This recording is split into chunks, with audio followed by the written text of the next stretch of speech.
Ouais, quel cœur. Tiens. Ça est câlin.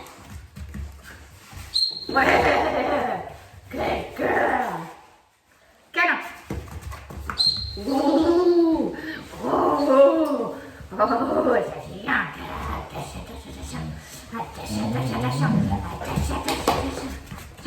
Attention, câlin. Oh, bravo. Attention. Attention. Essaye. Attention, câlin. Ouh, ça c'est bien. Ouh, ça c'est très très bien. Bravo. Attention, câlin. Et voilà. Donc une fois que vous avez réussi à obtenir à peu près toujours la même chose, donc le câlin en position assis, le câlin en position couchée et après idéalement le câlin en position debout, on va commencer par simplement venir maintenir une petite contention. Ça peut être juste poser la main sur le coude, poser la main sur le quart, voilà. Ok, on relâche.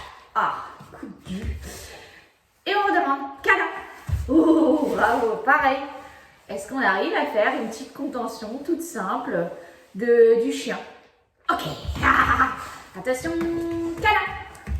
Voilà. Et petit à petit, on va vraiment pouvoir mobiliser toutes les zones et mettre et le chien en sécurité et surtout le praticien. C'est-à-dire là, si jamais la personne a affaire, j'en sais rien, à observer la vulve ou à observer une partie du membre postérieur, vous êtes tranquillement en contention sur votre chien et le fait finalement d'appliquer des petites pressions comme ça va venir créer bizarrement un relâchement musculaire et la sécrétion des endorphines. Donc finalement, une contention, parfois, ça peut être assez bénéfique. Autre point positif de la contention sur des chiens qui sont... les ostéopathes vont le savoir, c'est que c'est parfois compliqué effectivement d'avoir un chien qui reste en position couchée. Donc quelque chose de simple aussi à mettre en place, c'est simplement de venir avec une des mains, venir passer la main sous le coude qui est face au sol. Et en fait, ça empêche le chien de se relever, tout bêtement. Ça évite d'avoir une prise qui est hyper violente et ça empêche, voilà. Donc là, vous avez vraiment la possibilité de travailler tout ça. Donc ce qui peut être intéressant aussi, donc on vérifie bien que le chien est toujours OK finalement pour faire les manips. Donc on déconnecte régulièrement. OK, c'est OK. Oh, pardon. Viens. Je vais faire le plan.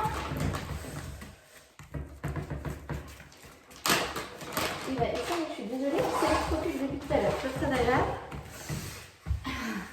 Oui. Ça câlin. Ah, super. Et ensuite, vous allez pouvoir appliquer des petites pressions. Donc, c'est-à-dire venir prendre la patte et juste en fait venir pincer la patte. Hop, ça peut miner une contention par la suite de prise de sang ou de choses comme ça. Donc, vous avez vraiment la possibilité de tout faire. Hein. Il n'y a pas de limite réelle. Donc, là, j'aimerais simplement insister sur le fait de la palpation superficielle. La palpation superficielle, qu'est-ce que c'est?